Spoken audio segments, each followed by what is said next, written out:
Oke, kalau kita tengok sini, ini engine, dia memang ada bergegar lah. Dia memang ada bergegar. Saya sudah coba diagnose, tapi tiada full code keluar. Itu yang pelik dia lah. Oke, dan bila kita dengar dia punya bunyi bagian exhaust, dia ada bunyi bub gitu. Dia memang bergegar line engine. Lepas itu ada bunyi di exhaust. Hai guys, oke, ini adalah kereta Isuzu D-Max I-Tech. Oke, jadi kita pun sudah nampak tadi dia punya masalah. Pertama, engine bergegar. Kedua, ada bunyi pelik di exhaust. Dia ada bunyi bub begitulah. Dan sekarang nih saya sudah angkat dia punya head, sebab saya suspek dia ada masalah bagian head. Jadi saya angkatlah dia punya head. Oke, dan kita tengok sama-sama apa dia punya masalah. Kenapa dia punya engine nih bergegar. Lepas tu dia punya exhaust ada bunyi macam dia punya pembakaran tidak sempurna. Oke, dan kalau kita tengok sini, ini dia punya blok.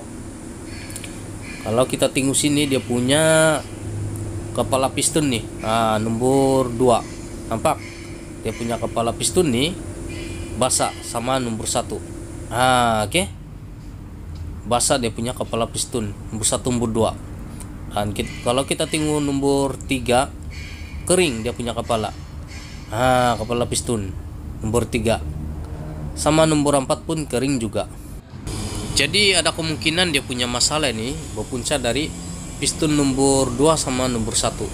Oke, kalau kita tengok sini, dia punya piston nomor 3 nih, nampak kerataan piston.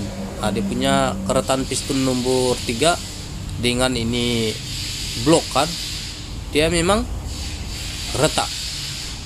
Kita boleh rasa berbanding dengan piston nomor 2. Kalau kita rasakan dia punya piston nih, dia turun sedikit. Ada kemungkinan dia punya kontrol bengkok. Lepas tu kita cek lagi dia punya head. Paling ketara lah dia punya masalah nih berpunca dari head. Oke, sebenarnya ini head saya sudah antar pergi engineering, saya minta cek. Lepas tu engineering cakap ini head tiada harapan, sebab dia punya head pecah di bagian sini. Ini anak panah, nampak dorang marking. Mana yang ada crack lah.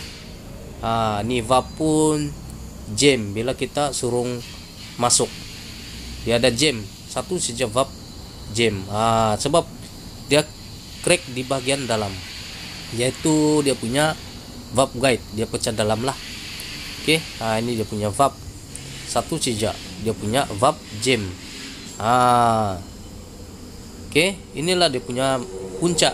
Kenapa ada bunyi tong tong tong tong, begitu dia punya bunyi exhaust, sebab pecah. Nampak ini air. Ini air. Niona pun memang ada komplain juga, dia punya air radiator pendek kurang. Sinilah pecah dia punya head. Dan ini juga menyebabkan kita punya engine dia bergegar. Lepas tu ada bunyi tong tong tong begitu di bagian exhaust, sebab pecah.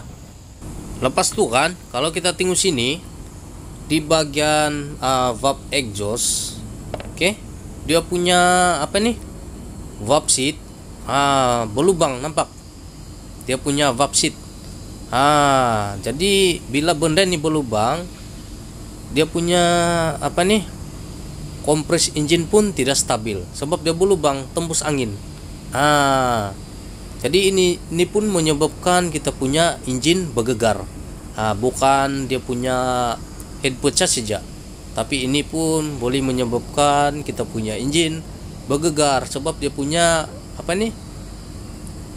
kompres dia tidak stabil, dia bocor lah. Oke. Dan di bagian di depan lagi nih pun ada juga berlubang. Nampak, tapi tidak teruk lah dengan ini. Ini memang teruk, dia punya valve seat berlubang habis. Oke, jadi ini head kita tidak boleh repair sudah, sebab crack dia punya head. Jadi terpaksalah kita tukar head baru.